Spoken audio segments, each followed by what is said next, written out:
Chapter 19 of The Mandalorian, The Convert, showed us the New Republic's amnesty program that allowed for the supposed rehabilitation and reintegration of former Imperials back into society. That's a new concept in Star Wars, but I was impressed with how consistent it was with what little we've heard about the New Republic in books. So today I'm going to talk about the policies the New Republic enacted after the Battle of Endor that led to the amnesty program. We need to start with the Alphabet Squadron trilogy by Alexander Freed, specifically the final book, Victory's Price.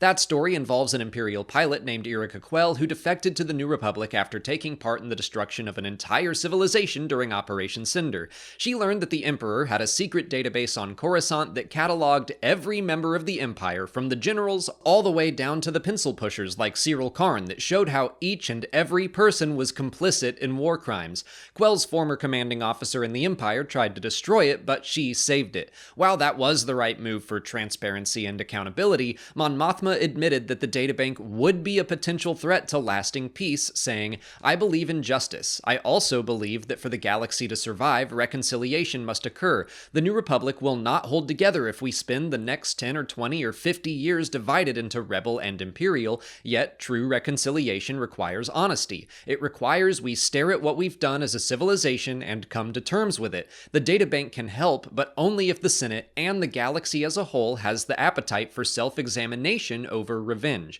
Hera Syndulla adds that the databank also gives the New Republic an endless list of crimes to seek justice or revenge for, and Mon Mothma also acknowledges that ex-Imperials make up a dangerously large portion of the New Republic's population. Yrica Quell was the first ex-Imperial to be held accountable for her crimes, which the pilot knew would come to pass when she saved the databank.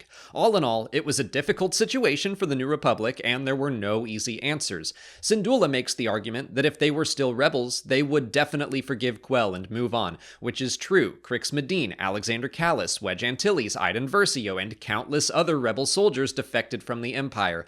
Mon Mothma poses the question that if they lock Quell away for her crimes after all she had done to redeem herself over the course of the Alphabet Squadron trilogy, what hope do any of the other ex-Imperials have?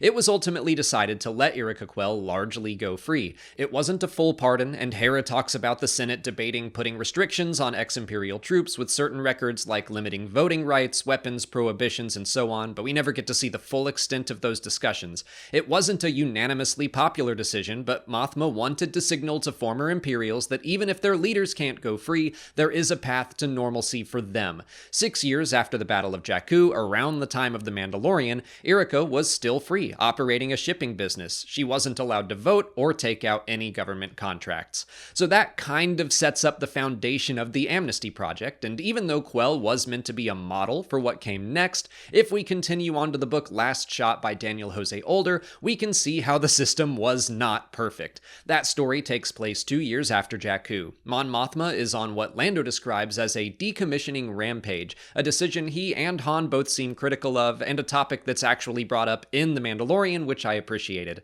I think the New Republic was antsy to prove to the galaxy that they were in a new era of peace and prosperity, like the 1,000 years the Republic experienced before the Clone Wars. It would appear that Quell's example was followed, and amnesty was given to a former Imperial sergeant named Madranon. Well, he was in charge of a prison moon called Substation Grimdock during the war, and was allowed to continue operating it when it fell under New Republic control. He allowed it to fill up with Imperial war criminals, and then he promptly set them all free, causing a crisis in that sector of space.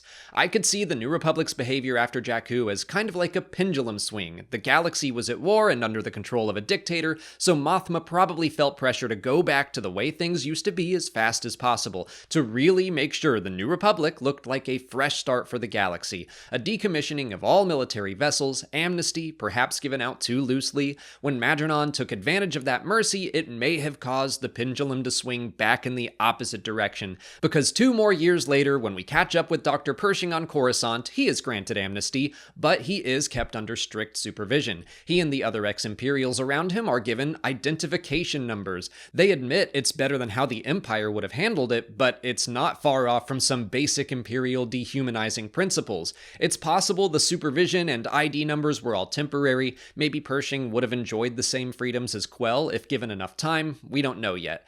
But I loved watching that episode and seeing that, yeah, this all tracks. If we drew a line from the Aftermath trilogy to the Alphabet Squadron trilogy to Last Shot to The Mandalorian and then continuing on to Bloodline, and eventually The Force Awakens, the New Republic is a mess. It's disappointing and sad to know that everything Mothma fought for didn't work out the way I'm sure she hoped, but I think it's true to life that the galaxy or world isn't going to just snap back into place after a fascist takeover.